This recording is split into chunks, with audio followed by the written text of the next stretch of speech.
Hello, I'm the Nostalgic Greg. Remember, so you don't have to. Nah, just kidding. It's just David John 2B here, and I apologize. I forgot to shave today. But anyway, yeah, I'm here to do my very first movie review, and I'll do all movie reviews. I'll do everything from the classics to from the 30s to today. I'll do all sorts. Good, bad. I'll do all genres and stuff. Anyway. So today, of course, I would like help on this, just get some banter and whatnot on this. Anyway, I thought I'd do Back to the Future, and that's my all-time favorite movie of all time. It's my favorite sci-fi comedy, feel-good movie. But it stars Michael J. Fox, Christopher Lloyd, Thomas F. Wilson, Leah Thompson, and Crispin Glover as the main characters of this movie. And I thought I'd do Back to the Future to start as my first movie review. So please go easy if you comment, but comment, subscribe, and let's get into it. Basically, it's time travel. What if you could go back in time to see your folks as kids or teenagers, but to feel good, and of course, I'm gonna go more in depth here, but again, spoiler alerts if you haven't seen it. I'm sure everybody has seen it, but spoiler alerts, if you've been living under a rock, then I suggest seeing the movie before. But I'm gonna go into spoilers and do my best to give my review. Basically the overview, it's about a teenage boy, 18-year-old boy, who time travels. He makes a mistake, and he corrects he has to correct this, and he has a certain time to correct the mistake and get back to the future of 1985. But anyway, so I'm gonna go into more detail now and talk about the movie. So we begin in 1985, and Dr. Emmett Brown, played by Christopher Lloyd, his garage, his mansion burned down sometime in the 60s or 70s, and it starts out with a clock scene. Yes, this is directed by Steven Spielberg produced it, but it's Bob Gale and Bob Gale and Robert Zemeckis are the directors of this film. Universal, so I don't own any of this, as you can see, Steven Spielberg. But we begin with the clock scene.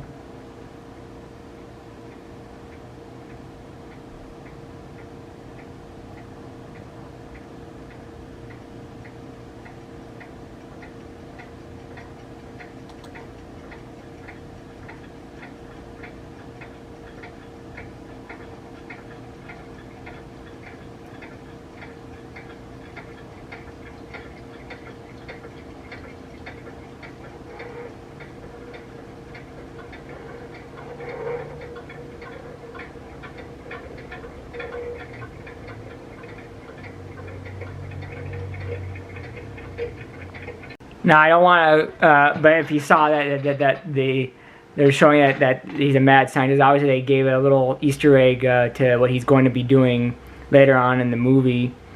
But yeah, it's showing out who Dr. Emmett Brown is, and of course Marty's going to be coming in to the garage that's what's left of the. And we introduce our main character, Marty McFly, played by Michael J. Fox, who has Parkinson's disease, and I think he has his own charity out there for that. October is inventory time, so right now Statler Toyota is making the best deals of the year on all 1985 model Toyotas. You won't find a better car at a better price with better service anywhere in Hill Valley. Research facility has denied the rumor that a case of missing plutonium was in fact stolen from their vault 2 weeks ago. A Libyan terrorist group had claimed responsibility for the alleged theft.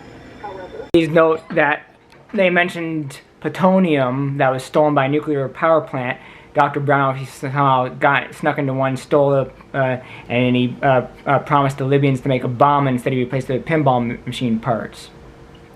So anyway, we're showing that Dr. Brown, Emmett Brown, is a slobby, mad scientist, and he pretty much failed at all his stuff pretty much for the most part up till today, or up to 1985, and so now we get introduced to our main character, Marty McFly.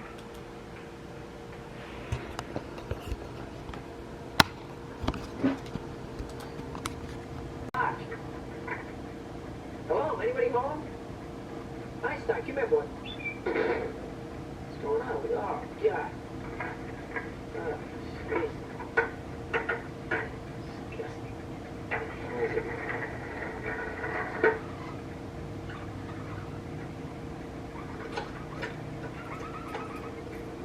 Obviously, I can't show every scene for scene of the movie for copyright reasons, but Marty blows up the amp because he overloads the sound and stuff, and yeah, you know, I guess this is what teenagers do. They like to blow up things, and they're irresponsible. But anyway, so Marty gets a call from Dr. Brown, and I guess Dr. Brown purposely had his clocks 25 minutes slow, and of course Marty is of course late for school.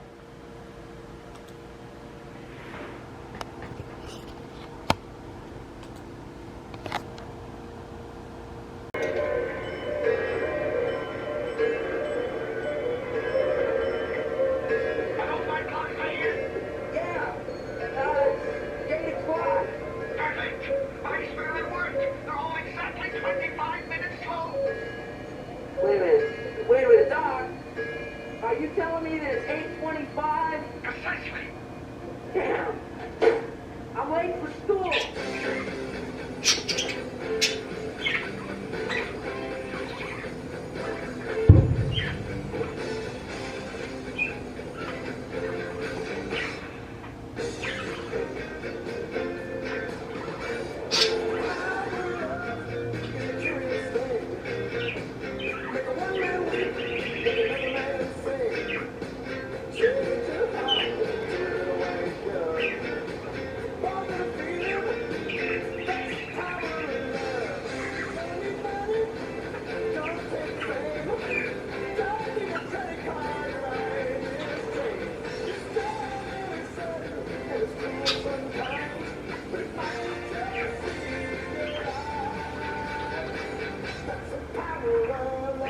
Again, that was the Universal Studios lot, which is at Universal Studios in Universal City, Los Angeles, California.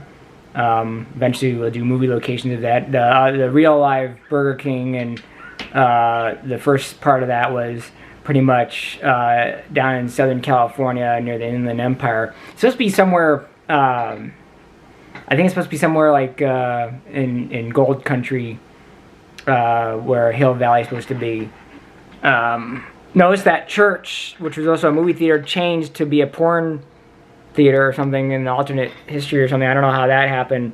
Anyway, so Marty is encountered by his girlfriend Jennifer. Sorry about that, I got phone calls. But he's played by Jennifer Olsen, played by Claudia Wells, who was a later Elizabeth Shue in the sequels. And she said, "Don't go away." And of course, Mr. Strickland, I forgot the actor, calls him a slacker. He's not going to amount to anything. Noah McFly has ever mounted anything. And of course, Huey Lewis is in this, and Huey Lewis in the News wrote the music to most of the soundtrack. That's not Back to the Future music. Anyway, so and of course he's rejected. His music's too damn loud, and of course Marty's pretty much an average average teenager, 17, 18-year-old teenager, and of course that they're he has a love, luckily for him, he has a love relationship as a teenager, and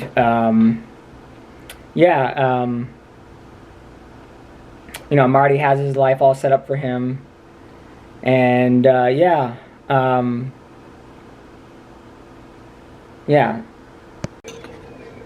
were we? Right about here. Jennifer! It's my dad. Right. I've got to go. I'll call you tonight. I'll be my grandma's. Here, let me give you the number.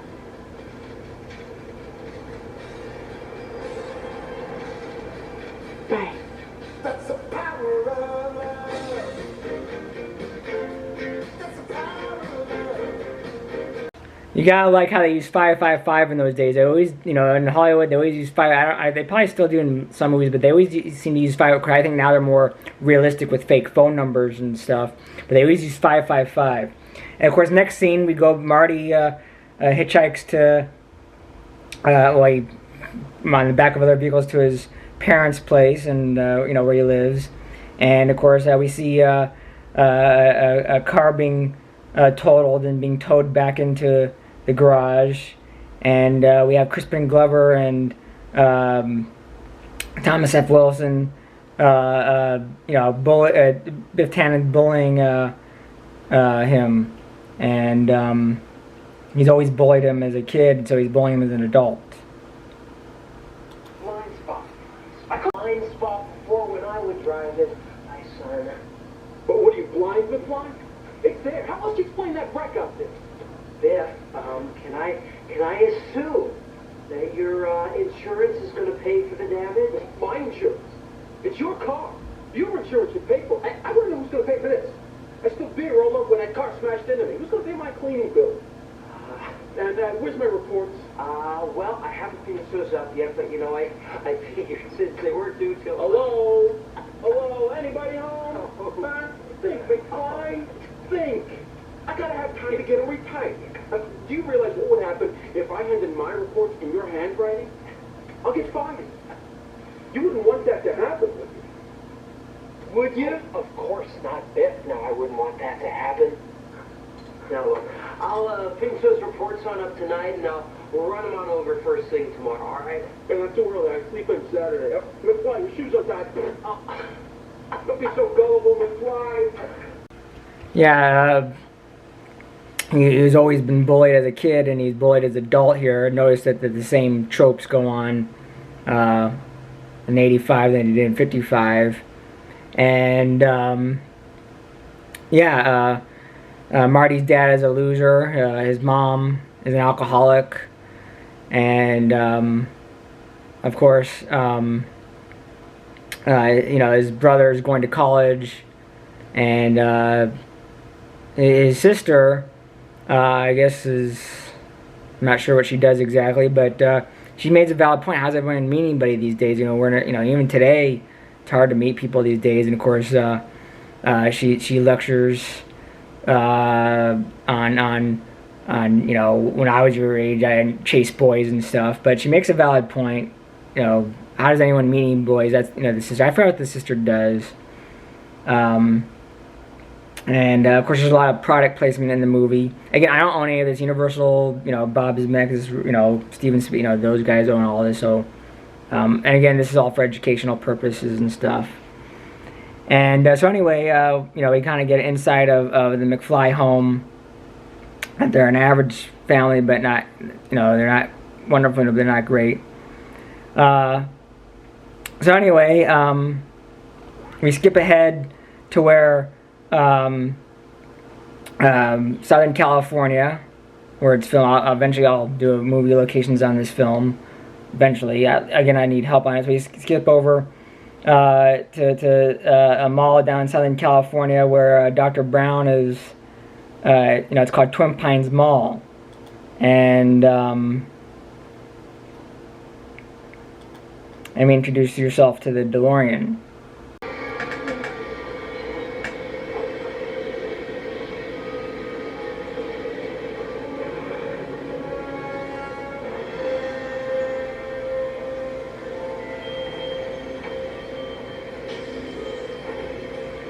And of course, we introduced the DeLorean and Christopher Lloyd, and Dr. Brown is explaining this is the big one. This is the greatest experiment. He stole nuclear plutonium, and he went to the Libyans, and they wanted to make a bomb. But he traded him for pinball machine parts and stuff.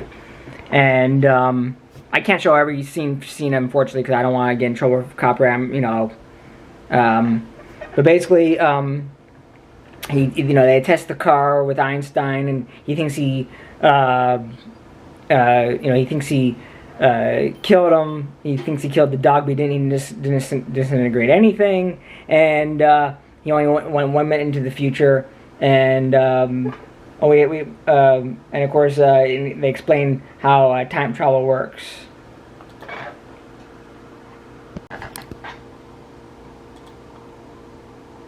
Oh. Please note, Einstein's clock is a precise synchronization with my control watch. Got it? Right, check. Good.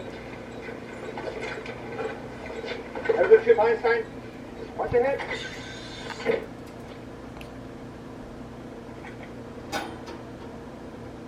Get that thing hooked up to the... All right, watch this.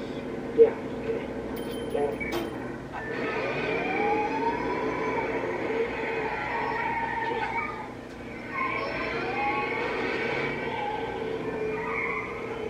Tommy, the car!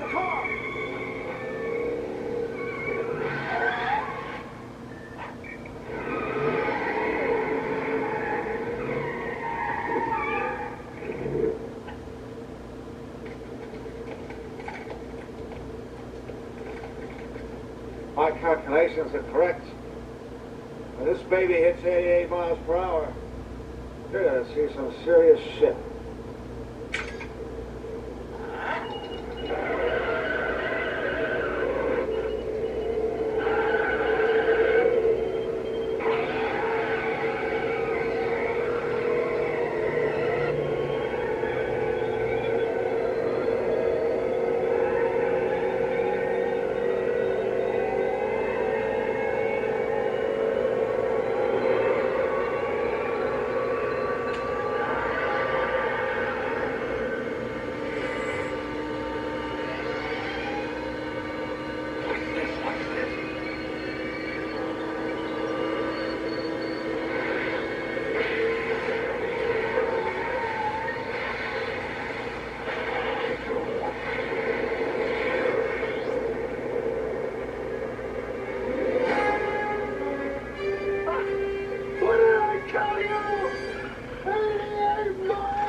And the eccentric Dr. Emmett Brown is, and you kind of wonder why they did 88, but I kind of sneaky because they passed the lowering the speed limit tonight to 55 miles per hour, so 88, and DeLoreans couldn't go back fast anyway. That's the thing about DeLorean is DeLorean. Apologize about these phone calls. I apologize for the amateur and crudity. I didn't build this quite to scale.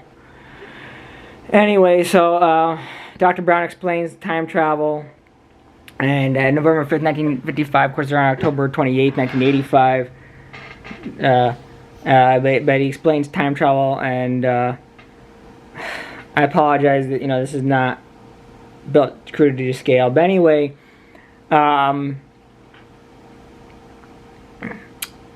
it talks about the eccentricness of Dr. Brown here. Again, this is my first review. I really apologize. Like, that was a really unexpected phone call. I'm kind of angry about that. Hold on a second. Sorry, I apologize. Anyway, so he's explaining how he meant time travel on 55, and he sets the date 55, and he can go anywhere. But anyway, I was talking about how the speed was good. I mean, DeLoreans were pretty much shitty cars, and it's a cool car. I mean, but obviously DeLorean didn't have the money to make his car really fast or anything. So it's a cool looking car. I mean, it's nice to have one. Of course, now I think they're worth over 100 grand today. Anyway, so again, I don't want to be flagged with all these scenes and stuff. So anyway, he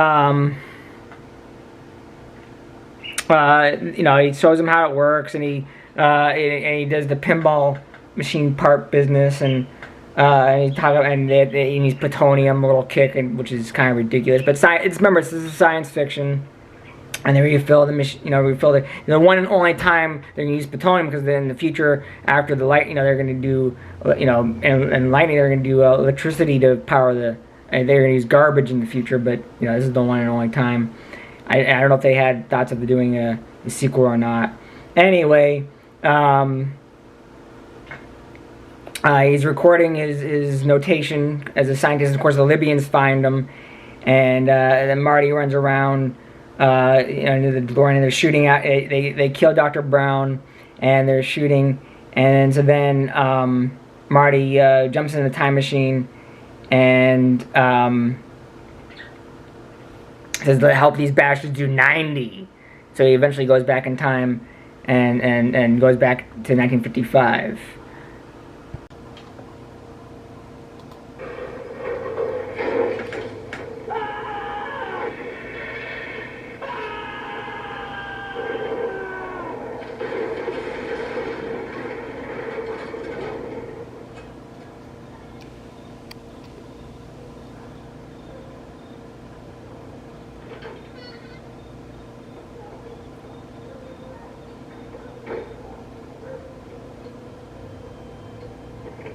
And of course he says, it's an airplane without wings. Ain't no airplane. Look, he shows him a comic book.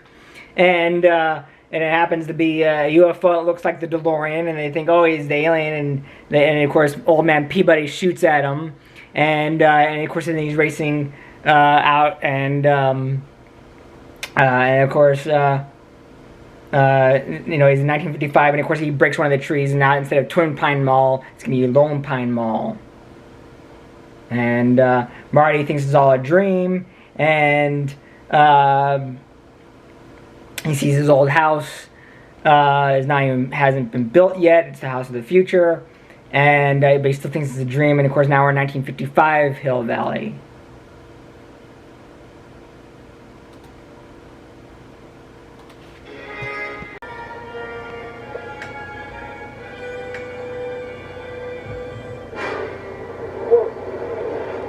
Listen, you gotta help me.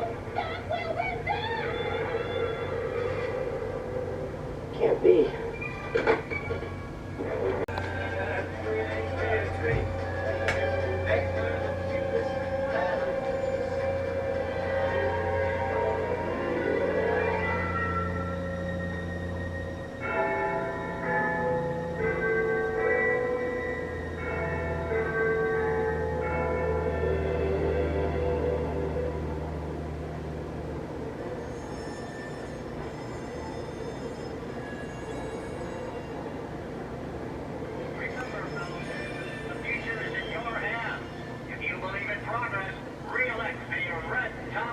And of course, you think it's a dream anyways. But go to Universal Studios.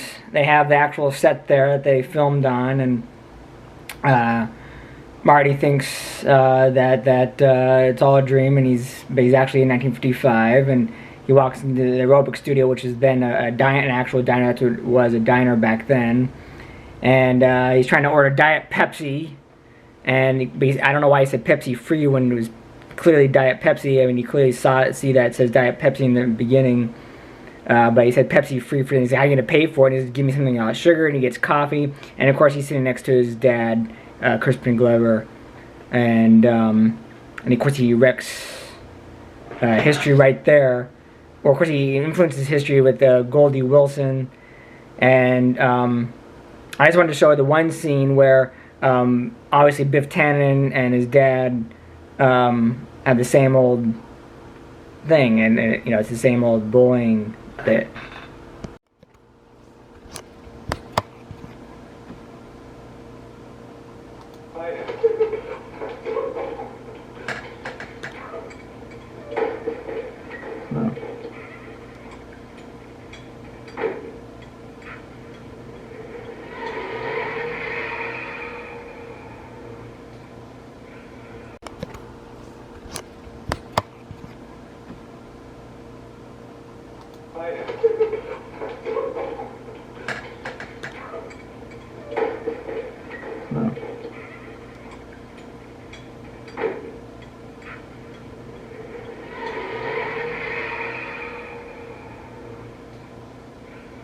And of course, Marty follows his dad, George McFly, to his mom's house, Lorraine Bates. And of course, he gets it with the car instead of George and changes history. Now he has to fix it.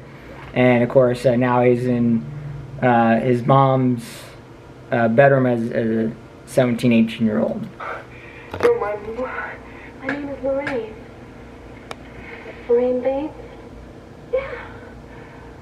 But you're so thin. Just relax, Calvin. You've got a big bruise on your... And of course, he has to, Uncle Jailbird Joey joke, and I'm just trying to do the brief highlights of and the review of the movie. So, because of copyright, I can't show every scene per scene. So yeah, Marty, obviously Lorraine has the nurse Abigail or nursing whatever syndrome, which is in love with him and calls him Calvin Klein because he's wearing boxers that say Calvin Klein on it. Calvin Klein wasn't a thing yet, probably not till the 70s or 80s probably. And so Marty, like I said, I cannot shoot scene for scene. And so Marty runs over to Dr. Brown's house, his mansion. He's a self-made millionaire of some kind, and he's an inventor back then.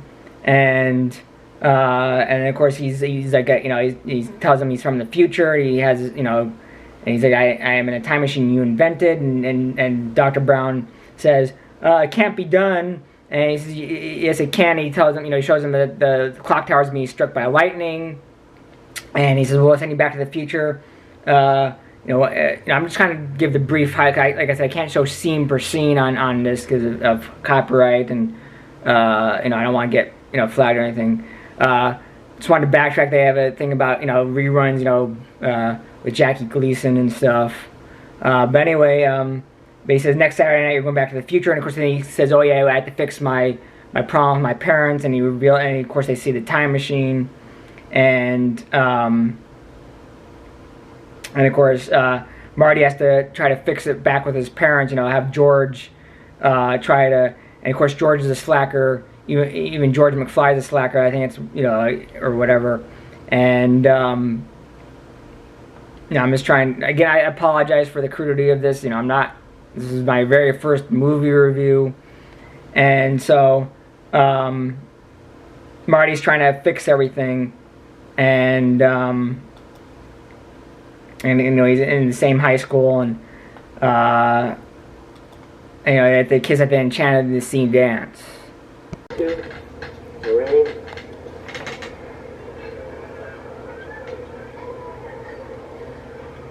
What are you writing? Stories.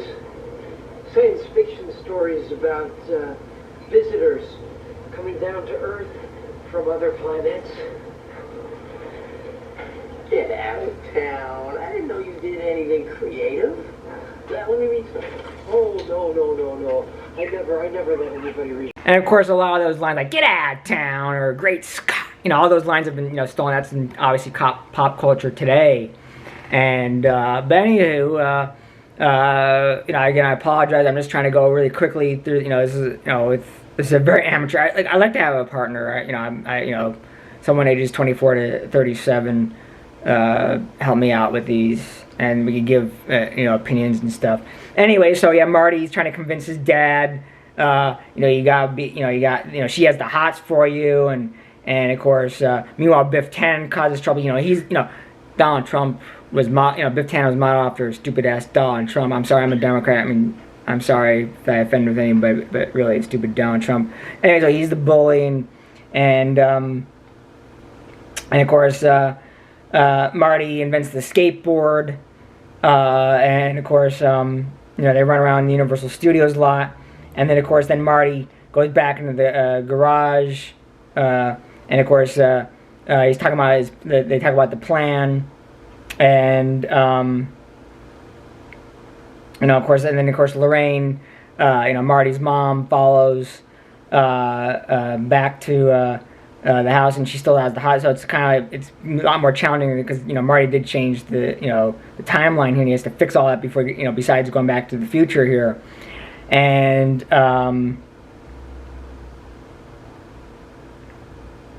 of course, you know, and of course, he also goes back to his dad and says, "You gotta be a fighter, and you gotta be a fighter," and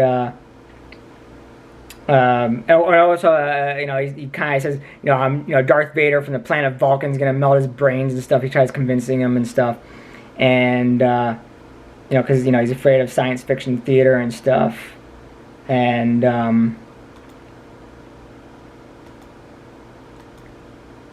whatnot, and you know, I apologize. I'm very crude on this type of thing.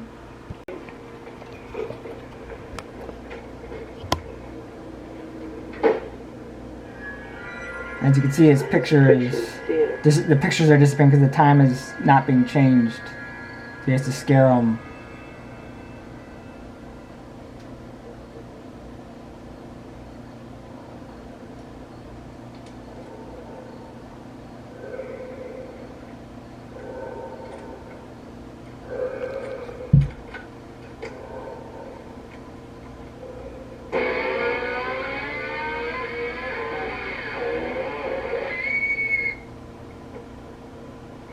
Who are you?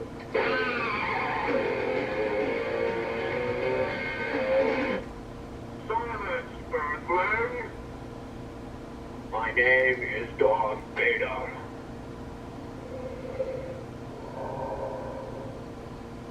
I am an extraterrestrial from the planet Vulcan. It's kind of silly though that you know he's talking about two different television show and a movie here. Anyway, you know, because my battery's dying here, I just wanted to wrap things up with the with that. You know, he convinces them, and of course, you know, he writes a future letter here, and you know, saying he's gonna be shot. Please take whatever precautions are necessary to prevent this terrible disaster. Your friend, Marty.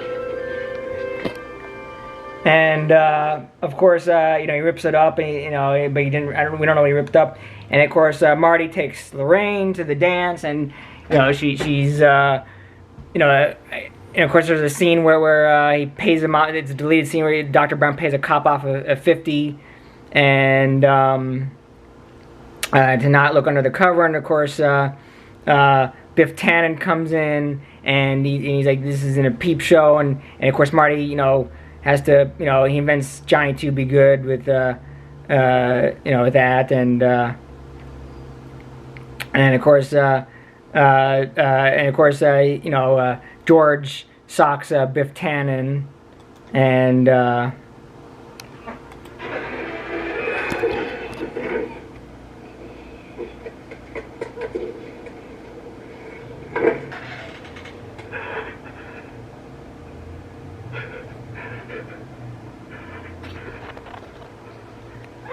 of course, again, this is a very amateur, and of course they have to kiss, you know, at night of this, you know, to change history back, and of course, you know, he plays Johnny Be Good, and of course then he, you know, he talks about, you know, he's trying to protect, you know, he's trying to protect himself, you know, if your parents are ever, you know, if one of your kids burns the carpet, you know, go easy on them,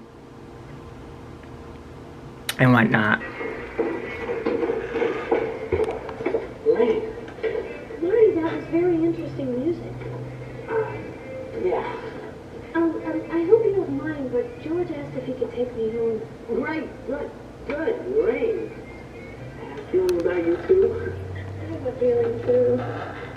Listen, I gotta go, but I wanted to tell you that it's been educational.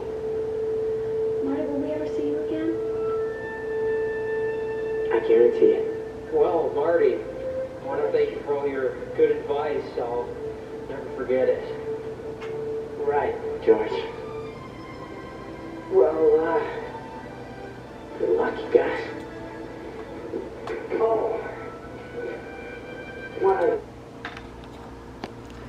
And of course, he's late, and of course they go back to the clock tower, and like I said, I can't shoot scene for scene, and he's trying to warn Doc about the future, and he's like, I'm in time, and I can go, he goes back 1 minute, to go back in time, and of course, we have the famous lightning strike the clock tower here.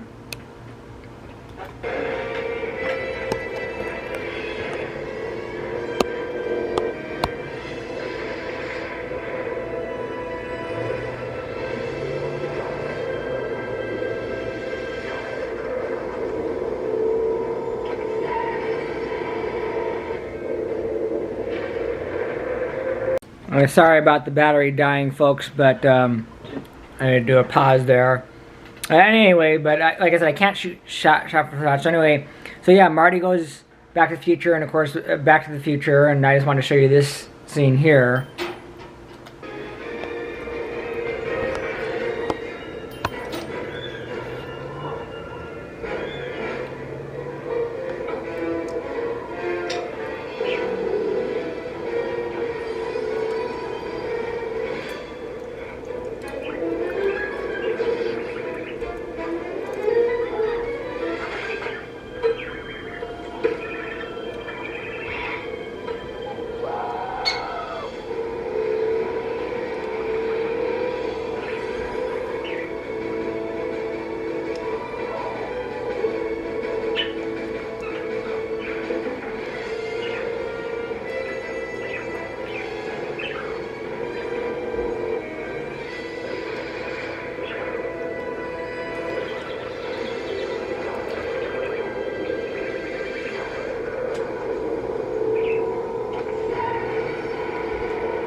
This is obviously that clock from the beginning of the movie, kind of prophetic there.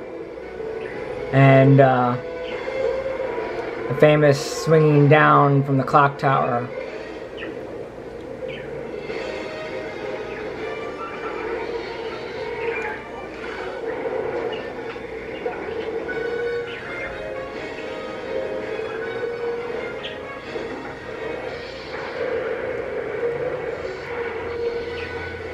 Should have killed him though. I mean, come on, folks. That should have killed. That was electricity. That should have killed him. I guess you can survive. People have survived lightning strikes, so maybe not. And of course, Doc yells, and then of course, Marty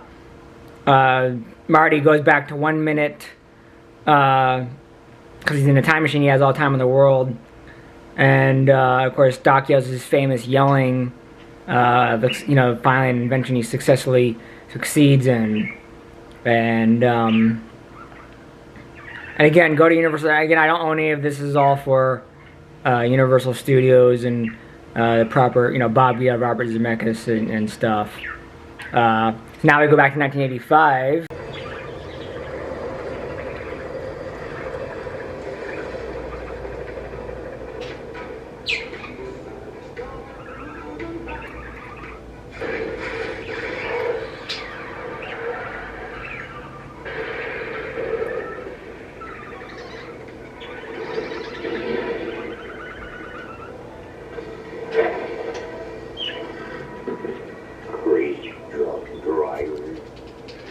And of course, Marty has 1 minute to spare to try to save Doc's life because he wants to warn him about him being shot. If you notice, the theater is now an X-rated theater. I can't show you every clip for clip. Like I said, I can't show you everything.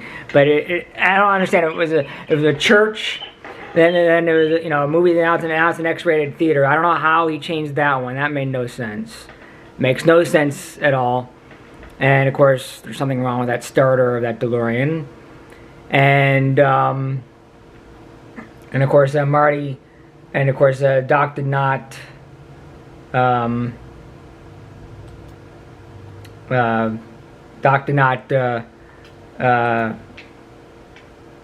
he didn't, die here.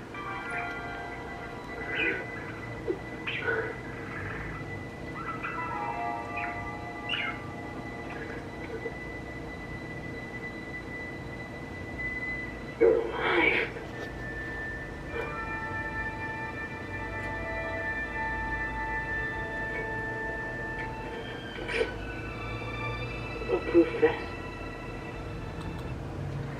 And of course, either he found out, or he never really tore up the letter. It was all Hollywood magic there. Now, next scene, obviously, Marty gets back to his house. But this is the thing that makes no sense: is everybody, you know, obviously George found his courage to be, you know, not a wimp, and of course Biff Tannen's not the bully that he was.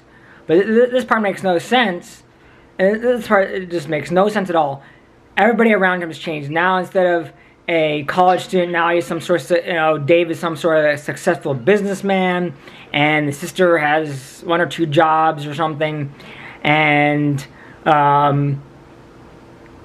it just makes no sense. And of course now the mother, Lorraine, is all for you know, going on that date and stuff. But it makes no sense. Everybody changed except for Marty, and Marty's starting, it's like, wouldn't they ask, who is this guy? And I think, you know, Nostalgia Critic and other people have said, who is he? Everybody changes except for him. So it makes no sense. And of course, you know, it's like everything else around changes. Taking a look at this scene here. I always wear a suit to the office. You alright? Need a rematch. Oh, a rematch. Why? Were you cheating? Hello. You know, who are these people, you know? And of course, everybody else has changed. So thin. Thank you, Marty. George. Good morning, sleepyhead. Good morning, Dave. Good morning, Mom. Oh, Marty, I almost forgot Jennifer Parker's house. I sure like her, Marty. She is such a sweet girl. Isn't tonight the night of the big date? What? What, Ma? Aren't you going up to the lake tonight? You've been planning it for 2 weeks. Well, Mom, we talked about this, but how can I go to the lake? Car's wrecked. Wrecked? When the hell did this happen? Why is it? I'm sure the car's fine. Why am I always the last one to know about these things? See, there's Biff out there waxing it right now. Now, Biff, I want to make sure that we get 2 coats of wax this time, not just 1. Just finishing up the second coat now. Now, Biff, don't con me. And of course, you know, they have a better McFly family, and Marty has his 4x4 that he wished for. It's just kind of weird that everything's all, and of course, he gets his new book because apparently he became a successful writer, or whatever job he did, whatever white collar job he did before, and of course, you know, it's funny because he told him in the past as Calvin Klein, if you put your mind to it, you can accomplish anything. One wonders what he did, since this was his first note, one wonders what he did before then. And of course, now we go to the end where Marty opens the garage, and now it's Elizabeth, you know, Elizabeth Park, you know, so now it's a different Jennifer here, and of course, Doc Brown comes back from 2015, which already came and went. Unfortunately, we don't have flying cars, and we'll do that in the next movie review on Back to the Future 2. But here we go to the end of a great, wonderful movie. I have it. You okay? Is everything all right? Oh, yeah. Everything is great.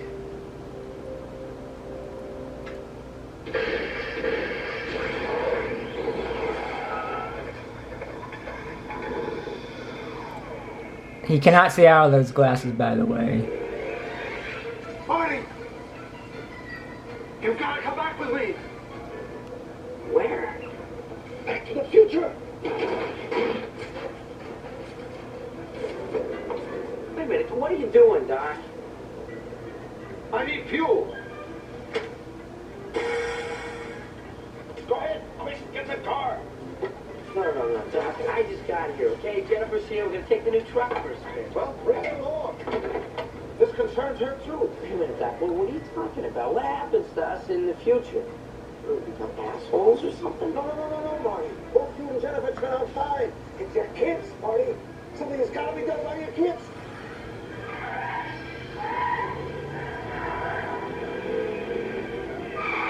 Time plate is gone. We don't have enough road to get up to 88. Road? Well, we're going we don't need.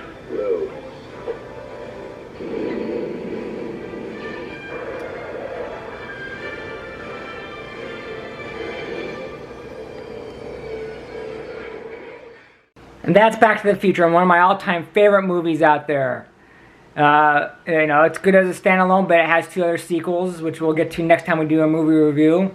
You know, I love time travel. I grew up on Chronicles of America. I grew up on fairy tales too, but I also grew up on mainly Chronicles of America, and I love history and time travel. I had some good history teachers in middle and high school, and wonderful movie. I'll do crappy movies too. Don't worry, I'll do crap. I'm obviously gonna finish the other 2 movies before, you know, of course, Back to the Future is not as good as the first one and the last one, but, you know, because it's a trilogy. But, I don't know, it's sort of horror. But my all-time favorite movie. I just noticed that there was a compass there, but, Michael J. Fox, Christopher Lloyd, the main 2 characters, you know, Thomas F. Wolfe, there wasn't as Biff Tannen, Crispin Glover, you know, and Elizabeth Shue is in the sequels.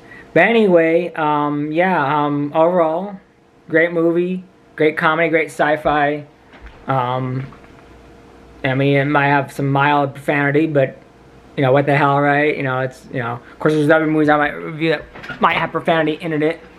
But, you know, it's a good movie. You know, it's good for time, you know, good feel-good movie. I always want, you know, I like to see my, you know, I think the key is don't interfere. Do not interfere with your family. You know, don't, you know, because if you interfere, you might change one, you know. I think the best thing is to do observe. I love to meet my dad as a teenager, or meet my mom as a teenager, or meet other people. You know, I love to, you know, just time travel and just be an observer. You know, kind of like a hologram. But anyway, so that's my very first. Again, I apologize. I don't own anything. This is all for educational entertainment purposes. And this is Johnny 2B, David signing off, and we'll see you in the next video. Please like and subscribe.